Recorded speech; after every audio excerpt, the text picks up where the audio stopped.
I'm Bennett Chappelle. I'm Oliver Beerworth. Most things you see on NASA are made by one project, JAXA ELF. The ELF in JAXA ELF stands for Electrostatic Levitation Furnace, which is used in space to mix materials without it reacting to the container. In order to produce glass, metal alloys, or other materials on Earth, a mixture of raw materials is placed in a container called a crucible, which heats up to melt the materials. But chemical reactions can occur between the materials in the crucible, causing imperfections or contaminations.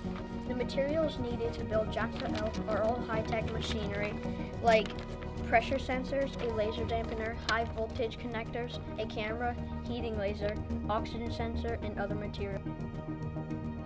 The electrostatic levitation furnace is located on the International Space Station, or ISS for short. The JAXA ELF project was made January 19, 2016, by a Japanese senior engineer, Yasuhiro Nakamori.